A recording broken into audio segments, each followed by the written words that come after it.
Hello দাদিমা, মালিককে phone দিন। কি নাম বলবো? আমার গলা শুনে বোঝা যাবে। নাম না বললে আমার মুখে ফোন ছুঁড়ে মারবেন। দাদিমা, ভাই বলছি, বলুন ওনাকে। কার ভাই? ওনার ভাই না প্রতিবেশীর ভাই?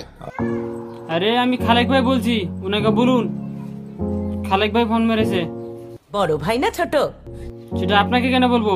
কাগজে ছবি বেড়েছে, দেখেন নাই? কাগজে? ইংরেজি না বাংলা? পাগল নাকি আপনি? আমার উপর চেঁচাবি না, যা, তোর সাথে আমি কথা বলবো না। আপনার মালিক বাড়িতে আছে কি নাই সেটা বলুন আগে। উনি এখন বাড়িতে নেই। আপনি মিথ্যা কথা বলছেন। উনি বাড়িতে লোকই আছে। মালিককে ফোন দিন, নইলে ফোনে ঢুকে মেরবো আপনাকে। আমাকে যে মারবে সে এখনো জন্মায়নি। তোর যদি বিশ্বাস না হয় নিজে এসে দেখে নে উনি আছেন কি নেই। যখন মালিক আসবে তখন আপনি বলে দিবেন যে ফোন মেরেছিল খালেক ভাই। নাম্বার বল। 00। ধীরে ধীরে বল। 00। এত ধীরে বললে আমি ঘুমিয়ে পড়বো।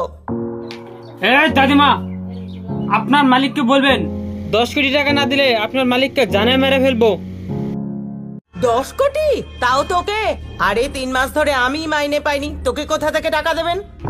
আরে আজকে আপনার নাতিনকে যে গুতনি দেওয়ার বাদে আপনি বুঝতে পারবেন।